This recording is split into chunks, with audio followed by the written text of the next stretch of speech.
Le parc d'aventure scientifique, c'est un lieu extraordinaire, un lieu qu'on gagne à connaître. C'est un lieu évidemment qui est chargé d'histoire, c'est le témoin du passé industriel d'une région et c'est aujourd'hui le témoin d'une région qui va de l'avant, en tout cas qui regarde vers le futur, vers l'avenir, à travers les jeunes publics qui sont certainement l'avenir d'une région, futurs talents d'une région, mais également parce que c'est un lieu où on découvre beaucoup de choses.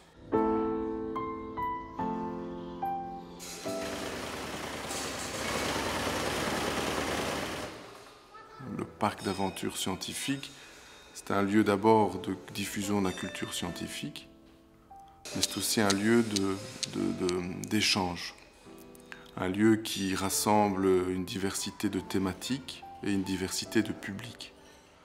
De 3 à 99 ans, le public s'y retrouve.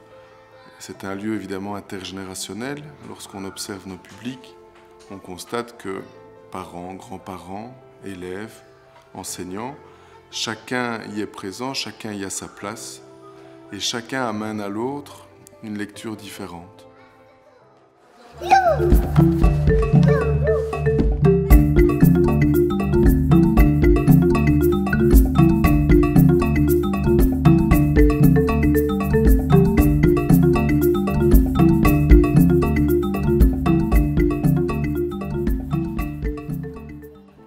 Les nombreux espaces thématiques qui peuplent le PAS et qui font ce qu'est le PAS aujourd'hui sont très différents, c'est la diversité du PAS. Et ils sont aujourd'hui habités par une équipe. Derrière le PAS, il y a des hommes, des femmes qui font ce qu'est le PAS aujourd'hui et qui font en sorte que ce lieu vive. Ils accompagnent nos publics dans la découverte, dans l'appréhension des contenus que nous proposons. Ce sont finalement des guides et bien plus que ça.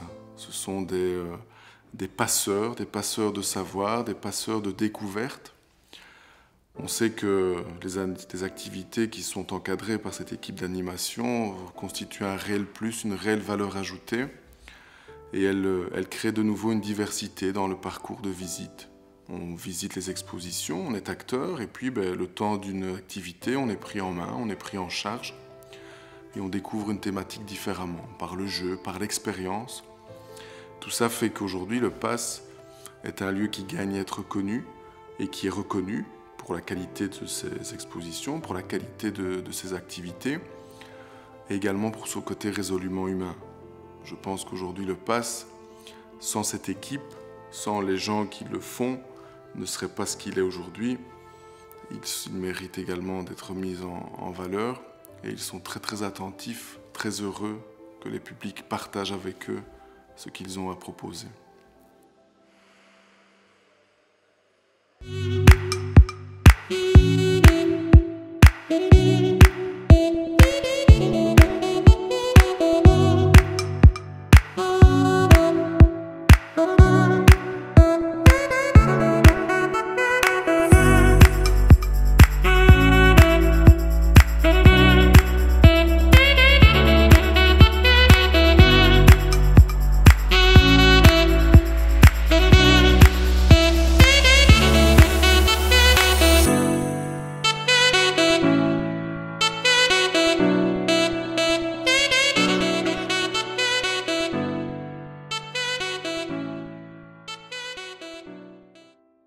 Lorsqu'on regarde le PAS à l'extérieur, on ne voit qu'une petite partie, la passerelle, qui est aussi une évocation de son architecture industrielle passée.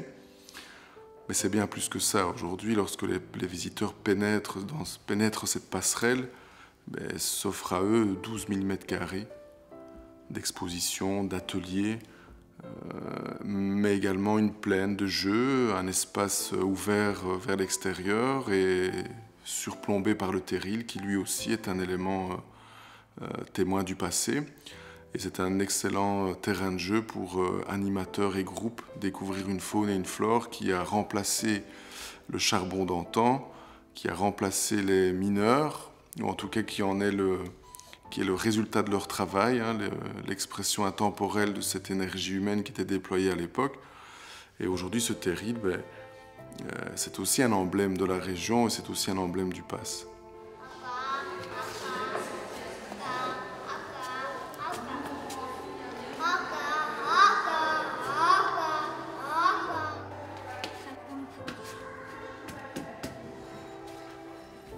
Nous sommes situés à Frameries, finalement loin et près de tout. Les axes autoroutiers nous relient à l'ensemble des régions de la Belgique, à la France qui est toute proche. Et aujourd'hui, le Pass est un lieu aussi international. Tant le nord que le sud du pays sont représentés, mais également nos voisins français apprécient ce lieu et apprécient ses contenus, évidemment.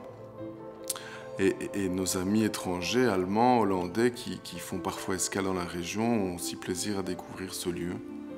Voilà.